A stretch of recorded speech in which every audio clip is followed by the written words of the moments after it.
What's up guys, welcome back to the channel. Today we're continuing on the west side of our NBA offseason reviews and outlooks. Today we are doing the Pacific Division and our first team is the LA Clippers. So the Clippers, I'm not a huge fan of their offseason, but I feel like they could have done way worse. I gave them a C. I think this team is still obviously going to be a really good regular season team. I could see their ceiling as I could see them getting the second seed, and I could see them falling down to the fifth seed at worst. So they'll be a really good competitive team for sure, one of the top teams in the West, regardless of their offseason. But so they lost Montrezl Harrell. Obviously, he's a big part of what they do, so that sucks. But you replace him with Serge Ibaka, which I think is a way better fit for them personally. I like that fit for them a lot. He'll give them some needed rim protection and then some spacing that Harrell wouldn't have given them. They lose Landry Shamet, which obviously you don't ever want to lose shooting, especially when it's a young prospect. But you bring in Luke Kennard, who I think can fill that role of him pretty well, and can also maybe even give you a tiny bit of playmaking. You're obviously not going to rely on him, but I feel like he'll be able to do a little bit more off the ball than Shamet would. I don't know how he's going to fit in with this team, but as far as a talent aspect goes, I like that pickup. They lost JaMychal Green. That's probably not going to hurt them too much. Other than maybe you'll have to give Patrick Patterson more minutes than you would want to. But you bring in Nick Batum. I'm not sure how he's going to play this year. I mean, at the contract, he's given a little cheap deal. In theory, on paper, it makes sense as a guy who can give you a little bit of everything, but we'll just have to see what kind of player he is this year. But for me, the reason I gave him this bad of a grade, and maybe this is a bit harsh of a grade, maybe I should have given him like a C plus or a B minus, but the reason I put them this low is because of the Marcus Morris deal. I feel like they overpaid him by quite a bit, and now Morris is a really good scorer, and he's an okay defender at times, probably a better positional or on-ball defender than off-ball or team defender, but I just think that's a lot of money for a guy like him who can be a ball stopper kind of guy on a team where one of your main concerns is probably your playmaking and ball movement. I don't really like the deal. I feel like he's going to give them a lot of scoring, but I just don't know about the fit for him, and it's a hefty deal for a guy who's, he's a ball stopper, and then also he's getting up there in age. I mean, he should still be fine till the end of his contract, but I don't know. I just think it was a bit of an overpay for a guy who I don't know how much he translates to winning. Granted, he's been on a lot of winning teams in his career, but I don't know how much of that is him or a product of the team around him. And 2 years in a row, he's been on back-to-back teams who have disappointed immensely. He was on that Celtics team that everyone thought was gonna make it to the finals, and then they got a gentleman sweep in the second round and got kicked out pretty easily. It looked like by the Bucks, and then you get him on this Clippers team and they blow a 3-1 lead to the Nuggets. So I just not super sure about that deal. Obviously, he's a really good player, but I didn't like the deal. They also signed Paul George to an extension, which I think is good for them. I mean, you gave up all those picks for him, so you're going to kind of have to keep him. You're going to do everything you can to get him. I think he'll have a really good year this year. I think he'll do a lot better than he did last year. He'll be a little more motivated. I don't think he'll sit as many games as he did last year, and I think he should have a pretty solid year for them. But questions for this team are still going to be playmaking. You don't really have a prototypical point guard. You got Patrick Beverley. He's not really going to play make for you any. And then your ball handler for your second unit's probably still going to be Lou Will. And he's not really much of a passer either. So this team is probably still going to have troubles. Like, they're going to look good in the regular season, but once it comes to playoffs and teams can game plan for you, they're going to have troubles creating things at times. They brought Reggie Jackson back, but I don't really think of him as much as a playmaker. I mean, I guess you could debate it, but he's more of a shoot first point guard, and I don't think that's what this team needs. So they're gonna need guys like Paul George to take a. I mean, he's a good playmaker, but they're gonna need him to take more of a playmaking jump this year. He's gonna have to provide for them really well in that pick and roll, whereas he kind of struggled last year in the playoffs. But once again, that's kind of going to always be the question with this roster, the way it's laid out, is playmaking. Obviously, chemistry is going to be an issue. There was all those rumors and stuff in the offseason about how guys were kind of not upset at George and Leonard, but they were kind of indifferent about them and all the treatment they got and this and that. So, and there was questions about the coaching and stuff. So chemistry and leadership are the two of the three main things for this team. They're going to have to put all that stuff to the side and figure something out, because if you have those kind of issues in the locker room, you're not going to go anywhere in the playoffs. Yeah, this team can be as talented as it is on paper, but you're going to have to work on those things, and I think it starts with the two top guys. It starts with Leonard and George. They're going to have to be different this year. They can't do what they did last year. These guys aren't going to buy into it. I think a lot of their struggles in the playoffs, though, could also be attributed to the whole bubble thing, because Harrell and Lou Will came in. They didn't really seem ready. A lot of these guys came in late, either due to COVID or personal issues, and they just weren't at top form as what they would normally be. So I think a lot of it can be attributed to that, but I think they also still have some other things to prove as well before we can talk about them competing for a championship. Next up, we have the Kings. Now, this grade might be a bit harsh. D- is very, very low. They had a great draft, so we'll give them that. I like the Tyrese Halliburton pick. I feel like he'll be really good for them, either now or at some point in his career. But this team, the whole Bogdanovich thing just really kind of soured me on their offseason. Like, not the fact of losing him. Obviously, losing him and getting nothing in return sucks, but it's just the way they went about it.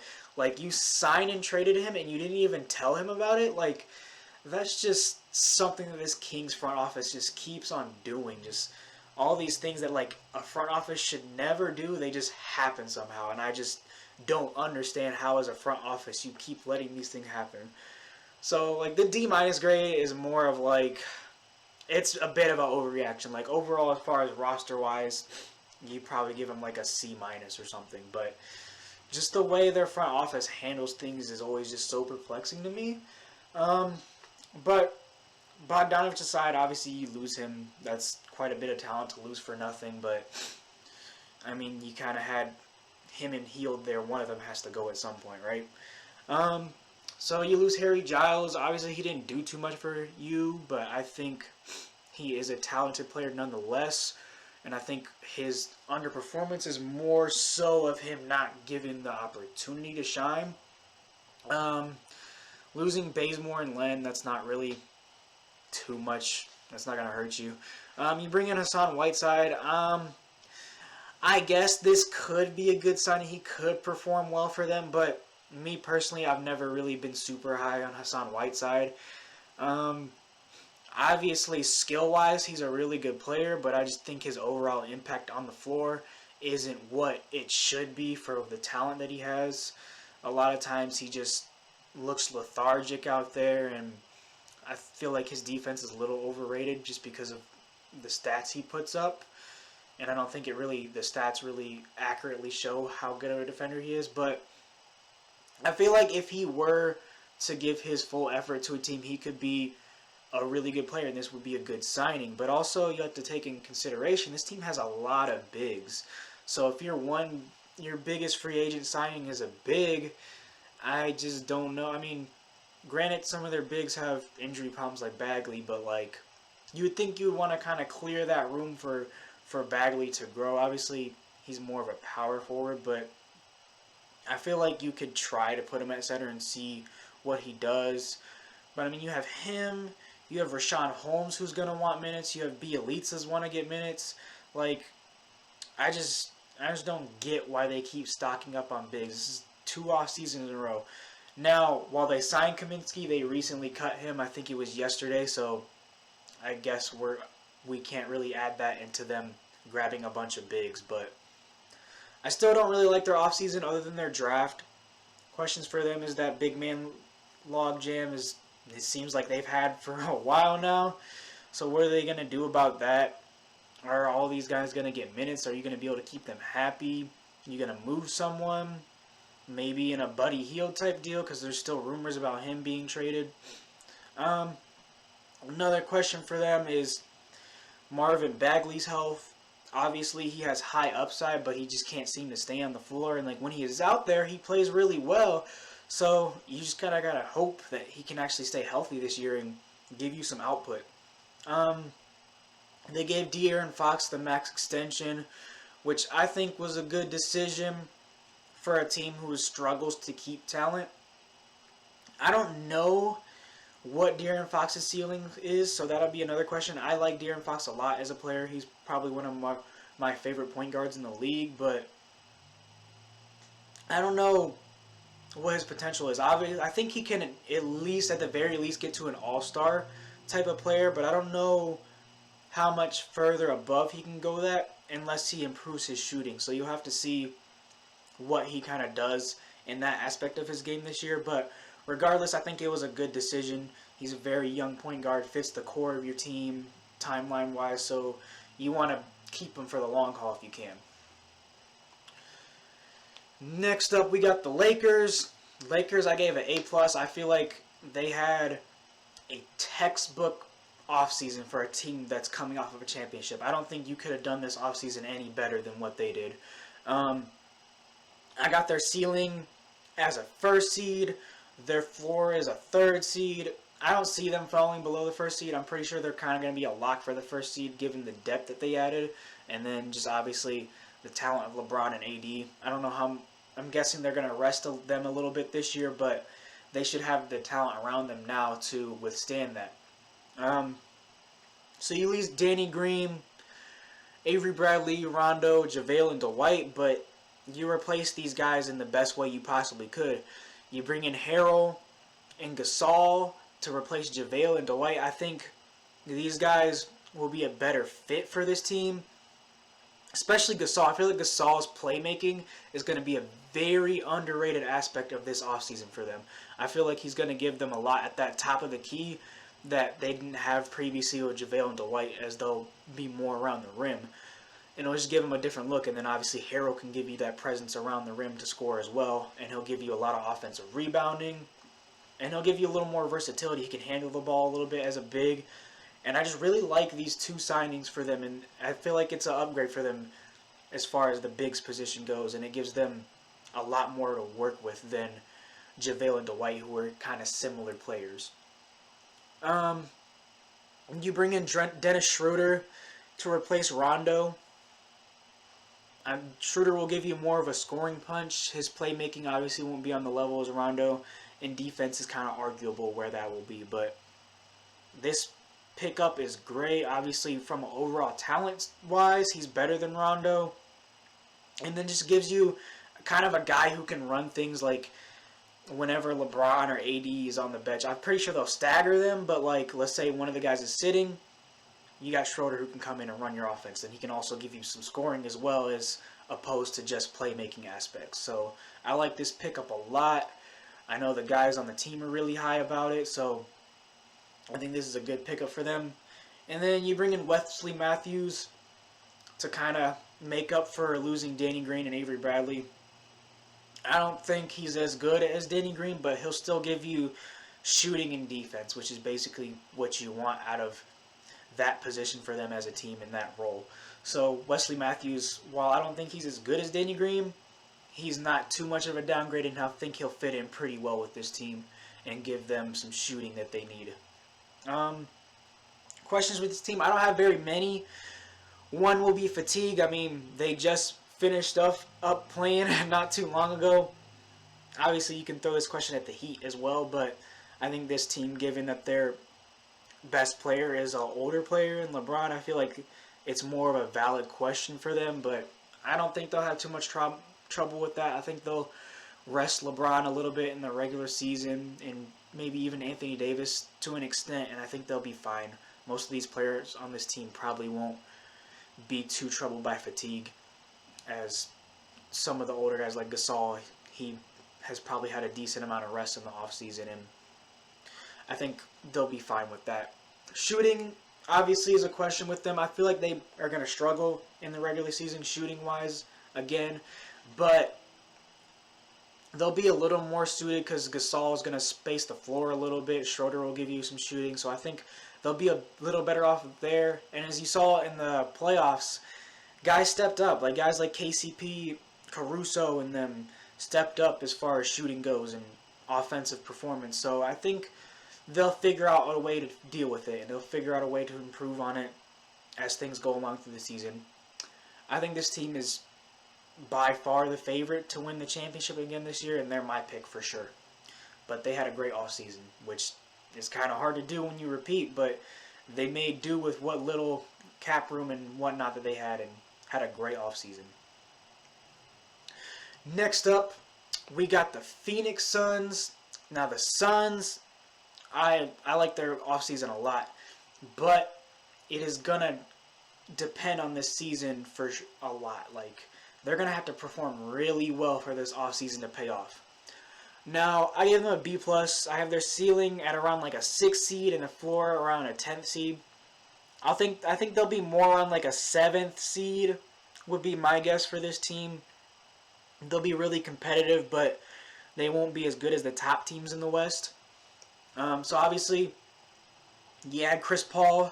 If he can stay healthy, that is an amazing signing. Or trade?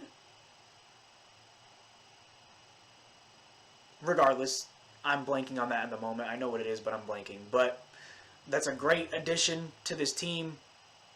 He's going to help a lot of your younger guys on the floor. Like, I feel like he's going to boost Ayton a lot. I could see DeAndre Ayton being a most improved player candidate based off almost, not solely because of Chris Paul, but a lot of that credit could go to him. And obviously he's going to improve since he's so young. They add Jay Crowder, who's a good fit for this team. He's going to give them some defense that they need, some grit. He'll give you some shooting, some versatility. You can play him at the 3 or the 4. I think that's a good pickup for this team. Etuan Moore is a signing that's going to kind of go under the radar, but he's a good shooter. He can take it off the dribble a little bit here and there, like not too much, but he'll be able to attack closeouts. He's not just a strictly spot-up shooter. So I think he'll be a good addition for them as well. They drafted the rookie Jalen Smith. I don't know too much about him, but he seemed like a pick that would kind of be similar to what they did last year with Cam Johnson, a guy who's more so ready to contribute now, but we don't really know how high his ceiling is. But I think that's another good thing to bring in for them. Obviously, it worked out for them last year. Maybe Jalen Smith can come in and give them some things that they need this year. You lose Rubio and Oubre. It was a trade. I'm stupid. It was a trade for CP3. But you lose Rubio and Oubre.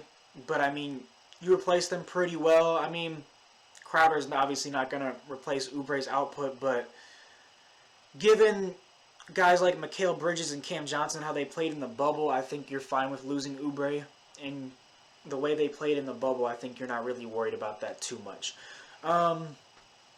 Ty Jerome, I mean, he didn't really get too much of a opportunity on this team anyways, so you're probably not killing yourself over that too much. Aaron Baines could be a decent loss for them, but if Ayton takes a jump, they'll be fine. They'll be fine. I mean, as long as he can stay healthy and doesn't get suspended again or something, I think they'll be okay at that big man position. But they lost Baines and Kaminsky, so you lose some depth there. But for this team is their questions. I just kind of wonder how are they going to run their lineups, like who's going to play what position. They have a lot of guys who can be interchangeable at certain positions. Like, you got Saric, who can play the 4, and at times even you can put him at small ball center. You got Cam Johnson, who can play 3 or 4. Same thing with Mikal Bridges and Crowder. So you just have a lot of guys on this team who can play multiple positions. So I'm just kind of curious to see how their lineups will be. I think Monty Williams will handle that pretty well. I think they'll be fine there. I'm more so of curious how they'll do it. I don't think it'll be too much of a problem for them. I just kind of want to see what it'll look like on the floor.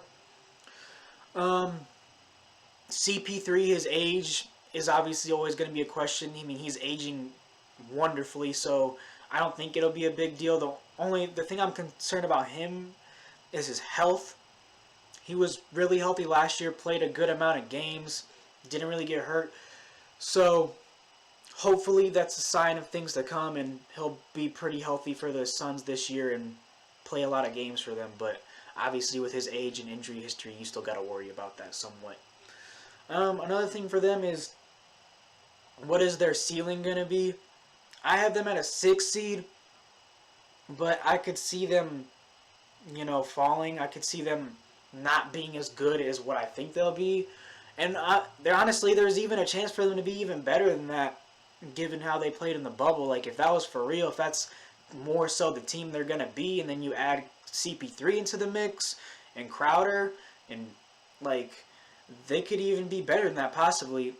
I personally don't see it, but that's just kind of the main question for me is, how well are they going to perform? I think they'll be better set up for a playoff run, giving guys like CP3 and Booker having killer instincts and knowing how to run a team, being on this squad. So I really like the Suns offseason. I think they'll have a pretty good year and most likely make the playoffs, but we'll have to see. They took some risks this offseason for sure, but with a team with a young star like Booker, who's probably going to get impatient after a while, I think that was the right move to do.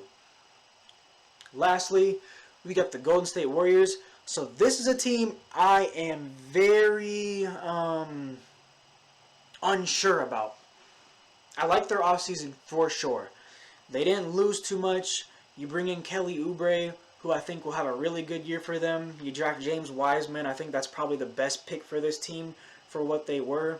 Big man is probably their biggest need, so I think picking him was good for them. And then an underwriting signing is they'll bring in Brad Wanamaker. He'll be a really good backup point guard for them. And at times he could probably even play some backup shooting guard. So I gave them an A because I really like their offseason, but I don't know how good they'll be this year. I have their ceiling at a 4th seed and their floor at an 8th. I think they'll be somewhere in between the 5th or 7th seed. Obviously, the top talent of this team is amazing. Like Curry, obviously, he is the best point guard in the league. And you got Oubre, you bring him in. Draymond should be better this year. But the only reason I could see them falling so low is I'm not so sure about their depth. Now that Klay's out, your second best player, perennial all-star, is out. How are you going to fill that void? I'm not so sure about the depth of this team. We'll have to see. In my opinion, Oubre will have to play really well, and then Wiggins will have to be pretty good as well for them to be a top to mid seed in the Western Conference. Unless Curry can just carry a team, maybe. We've never really seen him with the opportunity to do that. So this will be a really good year for us to see how much of an impact Curry can make on a team that's not super stacked. So I'm excited for that for sure. But, I mean, obviously, you didn't lose too much, so pretty good offseason. Questions for them. How are Wiggins and Oubre going to fit? I think in the preseason game that I watched, they were playing them together at the 2 and the 3. So I'm kind of interested to see if they'll keep on doing that. And we'll have to see how they fit. I think if there's a team for Wiggins to be, I don't think he's never going to reach the potential that what people originally thought for him. But if there's a chance for him to be a better player than what he has been, which people have been expecting him to improve, it would be on this team. This team has, I mean, you have Curry, so he's going to give you great playmaking and great spacing. So this is a team that you would expect Wiggins to be good on it if he's ever going to be what people want him to be. So we'll have to see how those two perform. I think Oubre will have a really good year. I'm still skeptical on Wiggins, though. Wiseman is going to be a question, like, how much can he contribute out the gate, you know? Is he going to be ready to contribute on a winning team, a playoff team, or is he going to kind of struggle in his rookie year? I'm not really sure. I honestly haven't seen too much of Wiseman playing, so I'll have to leave my opinions on that waiting until I can actually see him play a little bit in games that matter. Obviously, Draymond, he struggled last year, so we'll have to see if he's more of what he was last year or more of the Draymond we normally know. I feel like he'll be more so the Draymond we're used to. I feel like a lot of it last year was because he was on a bad team. I feel like he's a player who plays better. His impact will be more seen on a team that's successful, whereas on a losing team, he's going to kind of struggle because he's a player that depends on having guys around him and then maximizing those guys' abilities. So they had a good offseason nonetheless. You added some pieces for your team that's already really good, and I feel like this team is a team that can be really dangerous next year. I don't know how good they'll be this year. I can see them being like a mid-tier team in the West, but I don't know if I could see much more. But this team is set up to be really good next year and really dangerous once Klay comes back.